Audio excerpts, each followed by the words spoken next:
Each Point.io module comes with a base and then the actual module. And if we pop off our end anchor on our trainer, then right here, you're gonna see this little side piece that'll slide up. And in place of that, we can slide these modules down. Also, while we're here, because it's not really obvious once you've snapped yours on, if for some reason you need to take yours off, there is a little orange thing right here that a terminal block screwdriver will go in, and you turn it 90 degrees. And on the back side of this, you can see it spreads that DIN rail clip out. So we're gonna snap 4 of those on.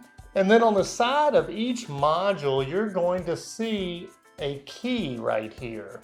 And you need to set this key on your base unit. So this first one says a 3. So we're gonna take our screwdriver into here and we're gonna click that up, 2, 3. And now this module will fit right in there. And mainly if you go to put your module in and it won't go in, don't keep shoving. Check that key, it's probably the issue. Now we'll put our analog voltage out in, which is gonna be a 4. And they start off at 1 if you can't quite see the numbers. So we're gonna click 2, 3, 4. And then we're gonna do our 4 to 20 milliamp input. And it is also a 3, so 1, 2.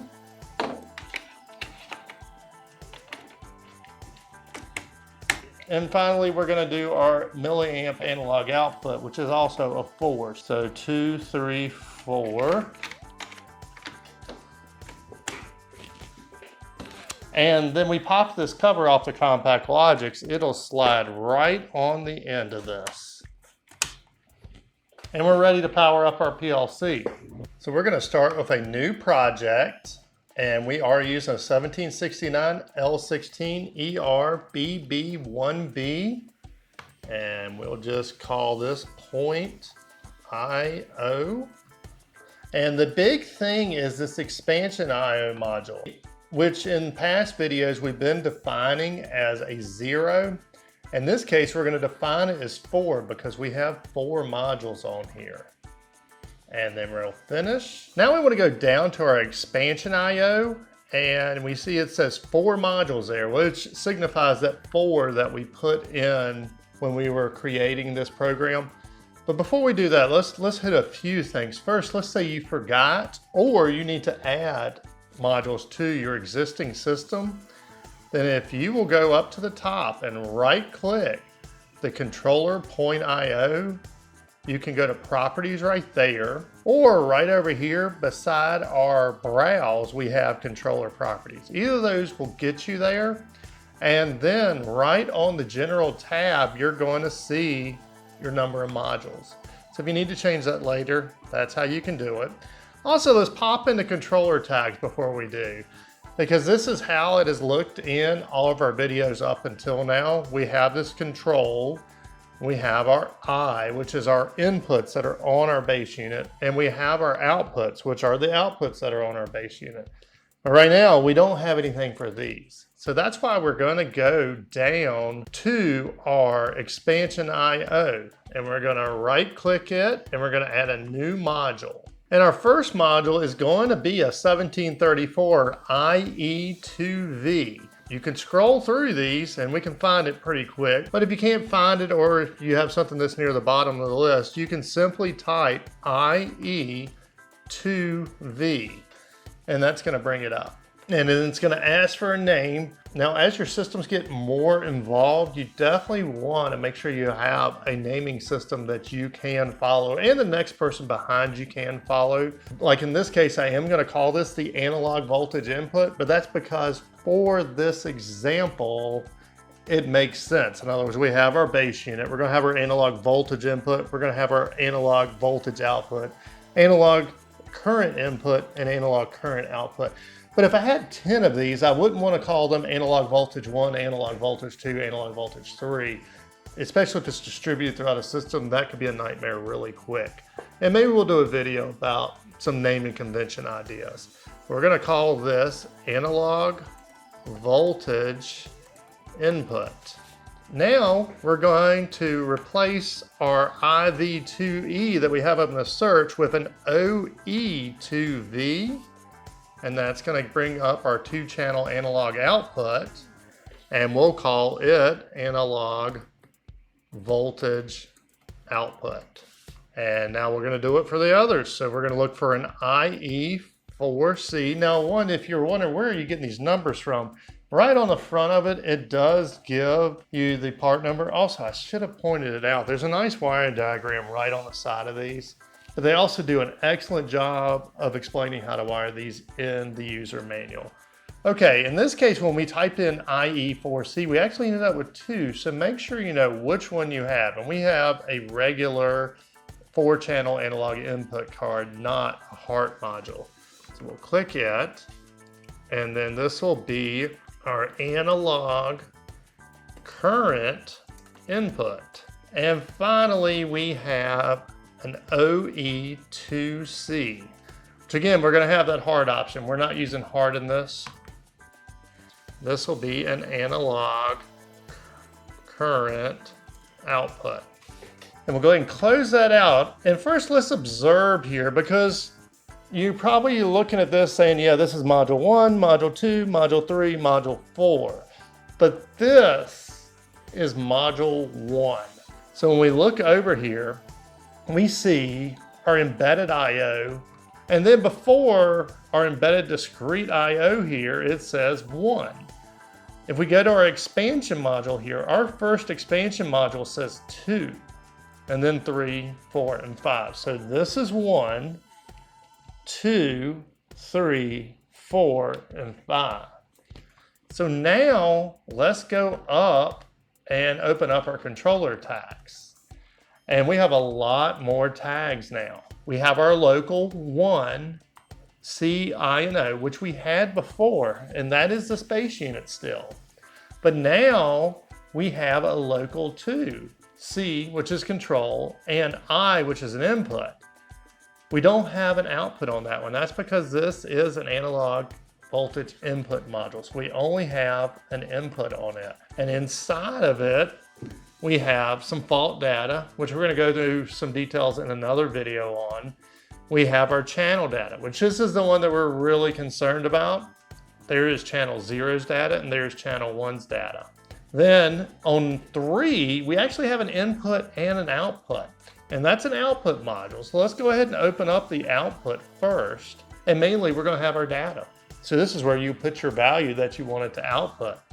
But on this one, we did have an input, and that input is mainly going to have our fault status. And you can get some great diagnostic data off of these modules. So the same thing will hold true for modules 4 and 5. On the input of number 4, mainly we're going to be looking at this data.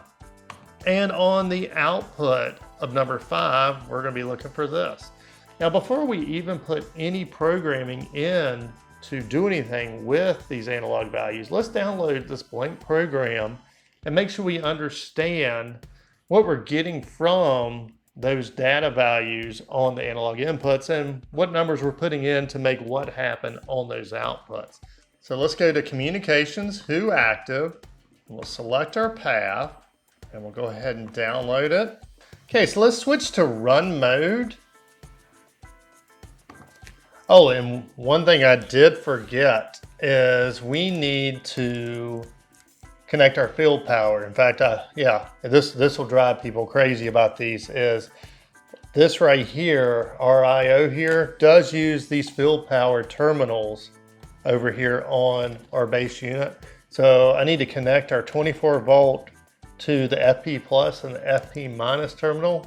So let's unplug the power to our trainer, and we'll connect a wire from FP plus to the left set of terminal blocks, which is our plus 24 volt. And then we'll connect a wire to FP minus and put it to the right set of terminal blocks, which is the 0 volt of our power supply. And we'll turn our power back on. We're in remote program mode still too. So let's go ahead and switch to run mode. And then let's just take a look around. And mainly we're going to be looking on here at our controller tags. And let's start with module number 2, which is the first one. And let's look at its inputs. And okay, we see some really high numbers. And we also see that our channel is faulted. And so what that means is it is checking this channel. And oh, one thing, I didn't actually tell you to do these. You got these little hingy things here on these. Go ahead and push them up. And they snap in just to hold those modules in place. And also that allow you to get these terminals. This is looking for the at least be the presence of an analog sensor on these analog inputs. And it's saying, hey, I don't think I have anything connected to me. And by default, it's going to drive that signal to its highest value, which is 10,567. And we'll talk about that in a second, but let's get this down into a normal signal. And we'll use our analog simulator to do that. And there are great instructions for wiring each one of these modules. They have great wiring examples, but for ours, mainly we're going to be, well actually first, there's a semicircular hole here, and that's where your wire goes into. And the one above it is actually the spring clip that you stick your screwdriver in to insert and release the wire. And so the second one from the bottom is going to be our common, which is going to be the black terminal on our analog simulator. And then the top one is going to be our voltage input. And right away, let's make a few observations. As first, channel 0 shot down to 646 units. And also now if we're looking at it, channel 0's all happy and green. Channel 1 is flashing red. That's because it knows something's wrong, and mainly it knows that I don't have a wire connected to it. Also now you can see a close-up of the terminals here. So the very bottom one that's kind of circular on the bottom, that's where your wires go in. Then you have one that's actually where you stick your screwdriver in to release the wire. And then you have another one. So there's actually only 4 terminals per row here. So it's happy now. And let's go ahead and power up our analog simulator. And let's go to voltage source. Okay, now immediately, as soon as we powered it up, now that 647 went to 0. And that's because if nothing's actually connected to it to regulate that voltage signal, it'll float. And so it was floating there. So now it's saying 0 on our analog simulator. It's saying 0 in our PLC program. And let's bring it up to 0.1. And it's showing about 95, 98, bouncing around a little bit. Let's bring it on up to 1 volt. All right, and now it's showing 1,000. And let's go ahead and bring it up to 10. All right, it's showing 10,000. So now we can talk about the scaling, because the scaling is really, really easy in Studio 5000 in general, and especially on this module, is 0 to 10 volt is 0 to 10,000 units. So now let's look at our voltage, and to do that we'll just use a regular voltmeter, and we'll put it over on our 20 volt range.